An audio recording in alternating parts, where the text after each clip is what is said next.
Welcome to this very special edition of the KAJ Masterclass Live, the show which ensures that you profit from your time spent here with experts, either through their industry insights, information, or simply learning from them. And today we have Daniel Tausan. He is a personal health researcher, founder of Timeline Sciences, and he helps maximize your health and longevity. Welcome to the show, Daniel. Thank you very much. Thank you. It's great to be here. It's 10 o'clock in Canada, but I'm stoked to have a conversation here with you.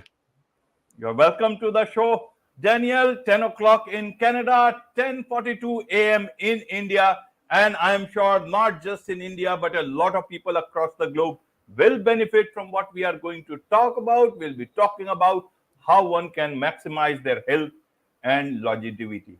So, Daniel, help us understand, a bit about you. Who is Daniel Tausan, so that people know who they are listening to. I've told them about you, but then I guess what better than you telling them about yourself? Yeah, I've had a colorful background. I played water polo for Team Canada when I was 20. I tried to pursue being a doctor, but I asked too many questions, so I went down the science route, and then that got me all the way up to the PhD, and I put that a little bit on pause during the pandemic as I had an influx of clientele, and ever since I've just been working as a consultant, and I've branched out and simply shared my expertise that I picked up from the laboratories and working with people. So I spent a lot of time looking at computational biology. You take blood from someone, you get a lot of information in the research sense, and then you have to paste it together, make a puzzle of it, of what's going on. And it's a lot more complicated than anyone cares to admit. And so what's pretty awesome today's day is that biological databases are open access, and if you can understand what they're saying, you can pull a lot of information for yourself. And so now there's, especially in North America, lots of testing people can get, but there's very few people that can help them interpret it or tie together with other tests that they've gotten from other sources. And that's what I've been doing for about the last 5 years. So I spent some time working for blood testing companies, helping develop some algorithms. But I like the entirety of helping someone's health. Just the blood test is one aspect, but there's a holistic approach to it too. And there's still some aspects of our health in which science is good, but you can't rely on the science because it's lags behind. It's always years or decades behind. You do have to use your senses, your rationale, your will, your intelligence in order to be able to pull from the science what you can and make the best judgment for yourself, right? Because the most useful information for you is the N of one for your for who you are. We have our own unique genome, our own special cases, and we all live different lives. So we shouldn't be doing the same things. We should be doing very different things. So that's a little bit about my background, and happy to share some of the insights that I've picked up over the years. Absolutely, I'll come to that. So to understand it better, you understand those samples better than other people who are deriving the understanding either about illness, about anything else.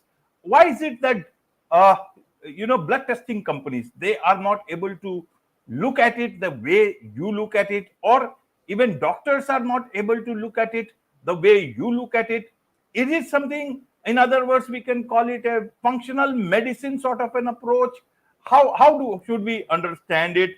And you said, is it that science lags behind? So is it much more extension of science, you can say applied science, where you are actually helping out, make science better to come out with better results or understanding about ourselves or our samples? Yeah, absolutely. That's a great question. So why is it that doctors don't have this information at hand?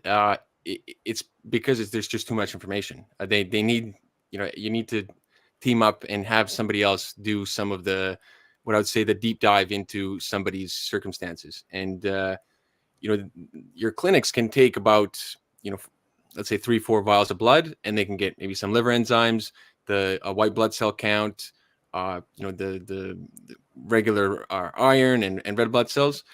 But what's available here, at least in North America, and it's becoming cheaper and cheaper and cheaper, is getting a proteomic panel or a metabolomic panel. And that means you don't get just some liver enzymes, you get 150 proteins from the blood or 150 metabolites from the blood. So protein would be like insulin, or it would be like growth hormone, um, glucagon, all the proteins they can pull, or the metabolites like serotonin, amino acids, acylcarnitine, tons. So not to, so for the people that know what those are, great. For who are those that don't, we can simplify it in ways of what does that mean for your energy reserves? It's molecules that keep you alive and they're vital. And doctors are only trained so much because they need clinical tests that are reliable to help them move people through the hospital. But if you're healthy, your doctor's going to tell you to get out of my room. Don't waste my time, right? And come back to me when you have a problem, and then I'll help you. And so this is where then there is a large portion of the populace that's healthy, but they want to know how they can go about getting more information themselves. Is what they're doing day to day helpful in the right track? And the blood can tell you that, because even though the science might not be fully there for you being like, I know exactly what everything means, you do have a way to be able to take out small bits to be able to make predictions. So, for example, if serum albumin is going very high, that could be, in the positive, if you're training very much and you say, okay, I have a good adaptive response. But if your serum albumin is going very high, it could also mean a viral infection. And so this is where you need someone to sit with you and also go through what's going on with you. If I don't get to talk with the person and I just see their data, it's very hard to make conclusions, because your blood is very dynamic. It's not static. Protein can stay static. Some of them is very stable. So if it moves, we know it's a big deal. But some metabolites, they fluctuate throughout the day, and hormones are notorious to fluctuate throughout the day. So often when you want to use hormones for gauging someone's health, it takes more extensive work. And so, the easier it is to measure some of these proteins, the more you can catch in a lot at the same time. And you can use technology like a mass spec. But like hormones, they usually need a very specified test. And so this is why, you can't just go in and drain liters of blood from someone to do it. And the technology is coming around so that you can take a vial of blood and get about 150 to 1,000 proteins, depending on, the type of test available. And then who's going to interpret that for you, right? And a lot of that, it's information that's difficult to be able to, translate to people easily. It'd be like clotting factors. Well, what does that mean for me? Well, it tells you about the liver health. It tells you about, the viscosity of blood. It tells you about blood flow. It tells you about circulation. And so it's not a guarantee that every single marker is telling you exactly. But when you have 30 markers all pointing to inflammation, all 30 markers pointing towards a specific organ, you have great confidence to be like, hey, you have nothing to worry about. You can keep going. Or, hey, I know there's no problems from your doctor or these clinical tests, but it does very much so seem like your liver's sluggish, like it's having a hard time doing what it needs to do, because the value of the subset of these proteins are low. And so this is the interesting part. But in a weird way, I've gone through a lot of people's molecular data, and the actions that a person needs to take are very similar, in today's day. So that's kind of the funny part, is that some of the actions are free and easy to go. It's inexpensive, and that's a big part of what it really means for the longevity aspect of taking care of your health. It's what is it you're doing in a day that does make a big difference, right? Your habits end up defining your character. Right, right, Daniel. So whatever data about our blood, other samples we have in our hand, there is much more data hidden behind, and that needs to be understood in the right manner, because that data will actually determine our time on this earth, if we can understand it better. How do you do it? You use some specific tools for it, or you are understanding, correlating one thing to other? How does that work? And who are these people who come to you? What is it that they generally ask you for? I want to understand that actually from the ground level. Absolutely. So there's two types of really individuals that come see me. People that have no problems with their health, and they're looking to live long and healthy and avoid all the problems. And they're usually around 35 to 50 or 55. So I've had a few even 70.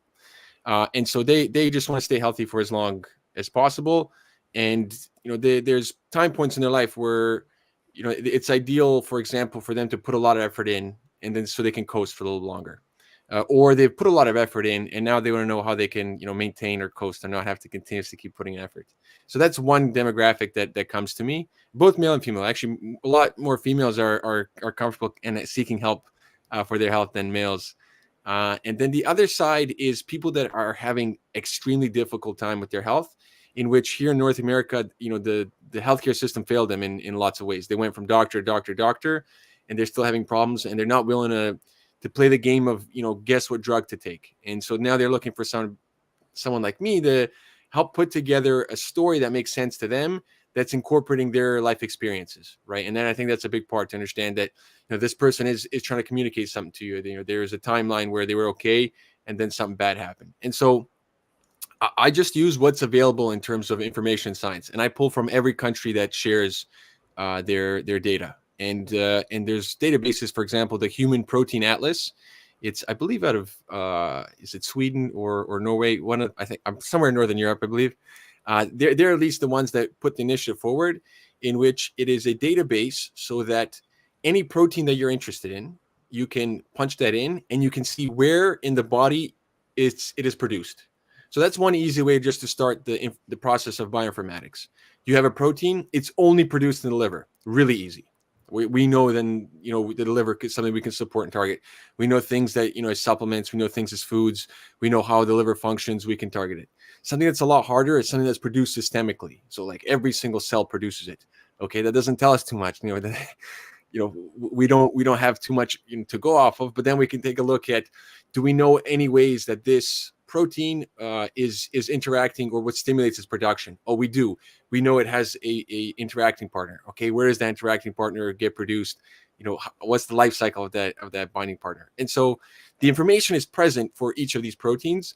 It's sometimes very easy to access, sometimes it's very hidden, where you have to go to the few papers that people published on, and sometimes they're really old papers and they give you very little bit of information. But this is the part I think it's very important for people to understand.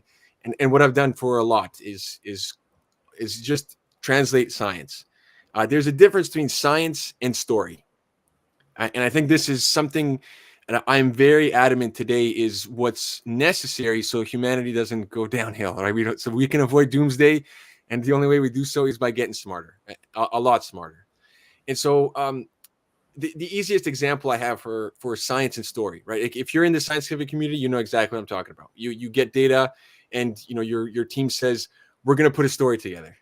To publish it, you have to publish a story, and you only put some of the data in. Not all of it makes it in there. But I think it's an easy way to communicate it, because if we look 100 years ago, somebody discovered and learned about lactic acid.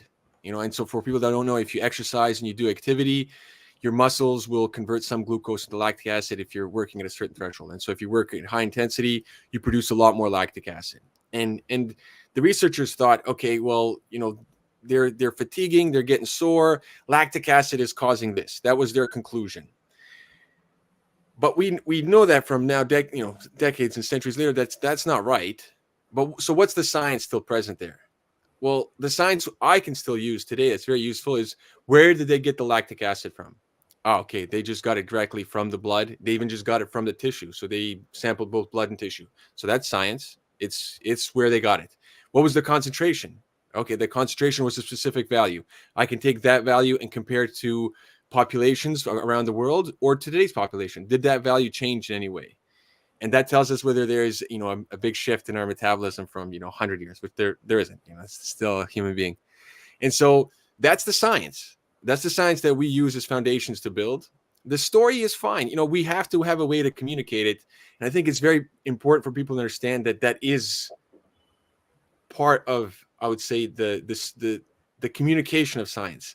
But it's not the science that is the foundation that sets the ground that will still be useful 100 years from now, 1,000 years from now. And so this is where the science keeps building. And good quality science lays the foundation for future generations. Absolutely, Daniel. When science, is taken up by the market, then everything changes, and a lot of people then use it to tell the story that benefits them. That other day, 2 days, 3 days back, I just shared something on LinkedIn. It was some story that I read in one of the US portals, and it said about 70% plus clinics, all these things were owned by you can say businesses, and not individual clinics, because they are also finding it difficult, unlike in the earlier days where they could have much more closer look at your health and you will get better. So if everything gets much more, marketed, then the health, perhaps, every individual have to become much more cautious, understand about their health, and not just go to a doctor with closed eyes, but with much more open eyes. And maybe you won't do much of Google about your health, but at least you should know, more about the data that your markers or anything help. And then people like you who can come into the picture. So let's understand this health thing. Where what about you talked about your having, throughout early years, asthma, allergies, gastrointestinal challenges. With your understanding of all this data better, have you been able to, at least get rid out of it, or at least better managed all these things? I absolutely have. So I've had a lot of health challenges throughout my life, and I've never been in better shape than I am today. And the information was always present in front of me. It's just very hard to sift through it when you don't have a strong compass, or how I would say you didn't develop an ability to have a way to evaluate information. And so this is why I didn't end up going down the doctor route, is because I can't stop asking questions, and I probably I'd be the worst doctor. I would spend all my time with one patient. I wouldn't see anybody else, right? So I managed to slowly go from one problem to the next. So I used to have tons of allergies. I used to be allergic to pollen, to cats, to dogs. Nothing anymore. No issues. Springtime, no problems. I have a dog. I can hug my dog, rub my face, and my dog, not in a single issue. And I used to, before, it would be inflammation and puffing out. And so the biggest part is to understand. I guess that is to be able to use yourself as the example, right? Like, first is get curious about what it means to be human, the patterns, the behaviors, emotions, stresses, the physiology, and then use yourself to be able to navigate what is really going on. And I would say, I went to the doctor and they told me I have an allergy, and that's it. But I don't take that stuff really to heart. Like, you do have to define what an allergy is. And I can see when, if you know how to ask the right question, you can see whether the person in front of you has good credentials or not, and they know how to be able to communicate it. And so I think the understanding of what to ask is critical. And I, from all those issues, have come to a very simple understanding where, about 70% of our health comes from the gut. So if your colon is having issues, you're going to have a lot of problems with your health. That's about 70% of all issues come from the gut. And then now, when I did really a deep dive, I do enjoy seeing what all the different parts of the world offer in terms of understanding for health. So when I came to that conclusion, then I realized, wait a minute, this is the same thing that the Chinese, ancient Chinese, this is the same thing as India and Ayurveda. This is even what ancient Greek had. Ancient Greek had, you take laxatives, you drink a bunch of water, and if you survive the majority of the time, you're free of your ailments. And so, absolutely, it was a long, journey for me, and I think it was part of my, so I kept staying curious and hungry to learn more information. I think that's why, I had the issues that I did, the complications with the gut, complications with the allergies, complications with my immune system. I pushed my body. I used to, at least in my younger years, way more than I should have. And I would pay the price. And I haven't been sick in about 7 years. I haven't had a cold, a cough, or a sneeze. And it's pretty easy. I think it feels good when you're living life without any problems, right? And I wish that for everyone else. Now, obviously, there's a way to, there's sacrifices. I don't partake in a lot of the modern day, easy access to, call it, the sugary or the low quality foods. But when you free yourself from those things, once you have it again, it doesn't have the same satisfaction. It makes you nauseous very quickly. And so that's like the obvious one, in which a lot of people, they don't need me to tell them that they know it, but there's still this process of not implementing knowledge, almost as if there's a barrier, as if, hey, this isn't the problem. But those are small ways to optimize. But we can maybe dive deeper into some of the more direct or big pillars around the health and longevity. Absolutely. And talking of longevity, does good health also mean, a long life, or is it, are they same things or different things? How should we understand? Because we say people are very healthy, and suddenly they are no more. Suddenly something happens. So where Yeah. does that health part, and people who have been not so well, but they live for many years, help us understand Yeah. this sort of a irony, or help us understand from your understanding. Well, the way I can summarize it, or at least approach it, is obviously there's something happening here. So let's maybe consider it in two ideas. One is the cellular aspect. We are a cellular being. So there's about 30 to 70 trillion cells that make up a human being. Right. My background is cell biology. That's my favorite topic. And so if the cell is good and it can keep going, meaning you've done what you needed to do to keep the DNA in good integrity, that the protein machinery around that DNA can work and do its function, and the signaling isn't too bad. It means you can go really off the signals that are causing lots of problems, but so long as the protein machinery has to do the function isn't getting shifted too much, that cell can survive for a really long time. And so obviously for every animal model, from worm to mouse to dog to everything that we've looked at, if you incorporate time restricted eating, so it eats and then doesn't eat for 8 hours, then it eats, then it doesn't eat for 16 hours, every single animal model lives longer, including the human. And what that means for the cell is it gives it a break. It's not like constantly saying you need to process nutrients, and that processing Okay. of nutrients causes an issue of leakiness across the proteins, and that eventually leaks down and damages the DNA. And so you can see that in every model, in every animal model, and in the petri dish. So on a cellular aspect, if you're doing a great job, then you can live for 80 years, 90 years, 100 years.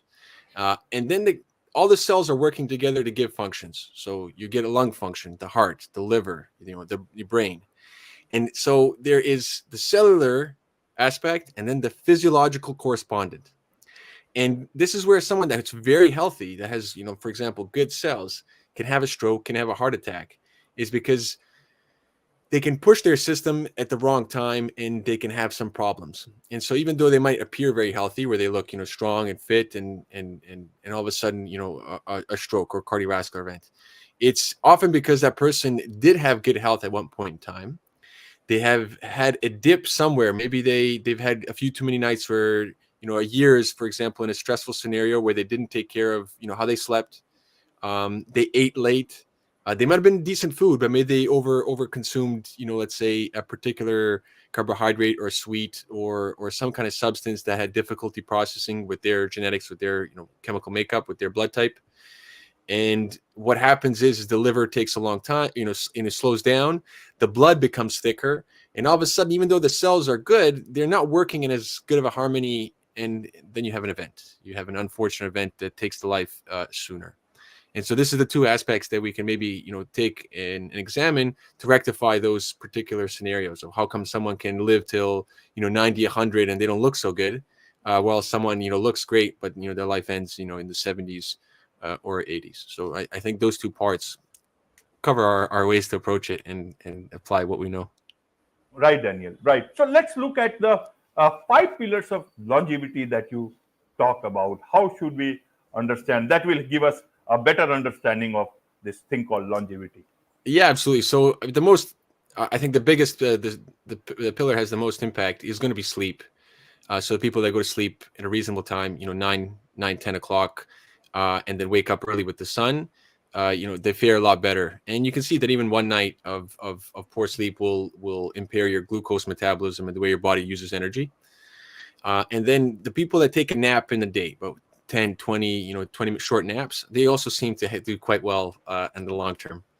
And that makes a lot of sense. So if your recovery mechanism for you to be able to recover every single day is disrupted, then you'd expect a lot of problems a lot sooner.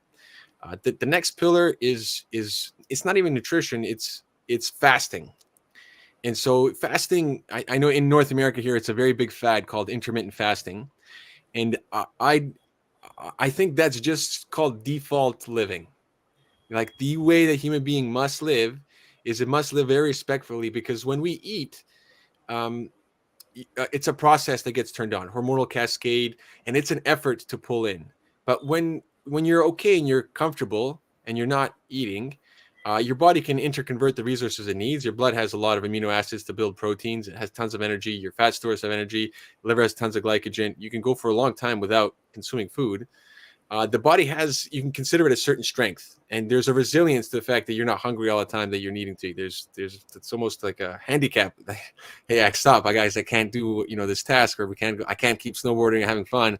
I got to go eat, right? Like, no one wants to be in that scenario to miss out on good scenarios.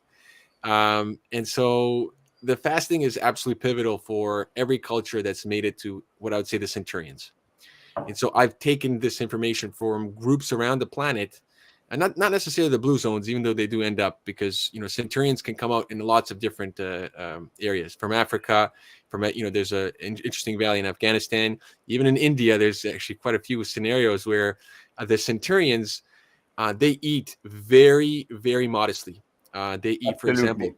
rice and lentils, and then like 50 spices. So I won't comment on that because that's a little more complexity. But it's a very simple diet, and there is a lot of fasting within those particular types of cultures, where it's either one meal a day or one very small, very low insulin spiking meal, whether it's no insulin spiking, and then a bigger meal. But it's a very easy for the system, and then that goes to show across the boat. So the number 2 is fasting. Number 3, and it might be challenging in India, but cold exposure. So the mountain folks ends up doing quite a bit better with the easy access to the cold, and they do seem to have quite the robust stimulus from it. So cold is a stressor that the body gets to rise up, and it's a challenge and a beneficial one when the body's okay. So difference always between acute and chronic. So long-term exposure versus, hey, here's a stress and your body overcomes it. And human being is the only animal that I know of, and I've looked at the model organisms only, because that's the available data, right? It's on the model organisms, the mouse, and so on and so forth. And the human, when it's exposed to cold, it is almost every single cell that can participate in moving energy through the furnace of the cell, the mitochondria. And so because you can shift out energy from the mitochondria, you can relieve if you've had too many calories and you need to move energy out. Whereas, for example, in the mouse, that ability to use cold as a heat, to be able to use the furnace to generate heat, is restricted to only some tissues, for example, the fat and parts of the muscle. So cold, very, very important. And likewise, it's going to be the hot. So same way that cold has an effect on the body, that the body has to rise in a challenge, the heat does too, but it does a different response. And so there's a subset of proteins called heat shock proteins that when the body's in a heat stress, for example the sauna, and your heart rate elevates and you calm it down, your body has undergone a stress and it actually has become more resilient. And really you can see that on the blood vessel elasticity. So blood vessels become a lot more functional. And long-term wise, that's fantastic. So, the third pillar is really what I would say thermotherapy, right? The exposure to hot, the exposure to cold. And you don't need to be a hero. You just need to go in there and at whatever level you're at. So if you're doing cold for the first time, 30 seconds. Next time, 35. You don't need to go 15 minutes. I've had some people go numb and try to play hero. That's not necessary, right? We work with where you're at, your level. The fourth pillar, and I think this one's easy to remember, because if you can remember just a tiny little bit of alcohol has a very positive effect on the body. And I know this is going to be very contentious because people have a hard time with dosages. And, across the planet, there's issues with alcohol. I know in North America, terrible. And I think every culture struggles a little bit with the abuse on alcohol. But when you have just a tiny bit, it ends up acting like a digestive. It helps with digestion, but also causes the blood to stimulate. And so when we take a look at the enzyme that breaks alcohol down, the enzyme is present 20% in the central nervous system, 80% in the liver. So you don't want your central nervous system metabolizing the alcohol. You want the liver metabolizing the alcohol. But think of the fourth pillar not necessarily as alcohol. Think of it as digestion. This is the tie-in where, I think the reason why those 50 spices end up being so beneficial is because cumin, for example, facilitates digestion. And digestion is taxing. It's an expensive process for every organism. You have to produce enzymes, you dump those enzymes out, and it's not equal recuperation for it. So this is, again, how it ties in with fasting. This is the fourth pillar. It's digestion, and it's this idea of there are things that you can take and the dosage is extremely important. This is where the homeopathy come into play, where it helps to stimulate movement and energy throughout the body. So cayenne pepper is another one that has this stimulating effect in the blood. So that would be pillar number 4. And then pillar number 5, it's very easy to remember. It's laughter. And the takeaway there is its mood and temperament is the 5th a pillar. And maybe the best way to explain it is it's individuals who are religious without the religion. I don't know if that would be an okay way to say for it. Right, Yes, right. but Perfect. you can see across every centurion that I've both gotten to talk to, and that's, I've seen their interviews. They're very thankful. They have lots of gratitude, and they incorporate some type of prayer, to call it the universe, the grand intelligence, whatever it is that we're calling this happening that's happening around us, and for life. And they're very difficult people to bamboozle or shake or co-opt or get hooked. They're quite stable individuals. They're not people pleasers either. And so, but they're easy to partake in emotions, and they're not repressing any emotions. They're full of ability to generate joy around them, right? And this is where they're laughing a lot, right? Both men and women that end up there, you can see that they're looking to make jokes at people's expense for a good scenario.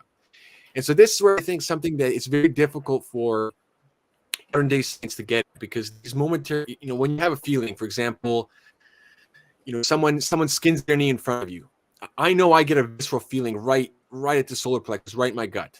And I know not everyone gets that, but you have these very fleeting sensations, and that means that there is some type of chemical neural signaling that's happening there, and we don't walk around with a laboratory following us to be able to catch that. And so we do see that how important emotions play in some certainties with diseases particular. So in cancer, individuals that don't put the onus on themselves, but are constantly looking outward, are more likely to be the ones to develop cancer, even with like not such a bad lifestyle. For example, a doctor gets the bad news that he has cancer, and his first thought right away is his patients.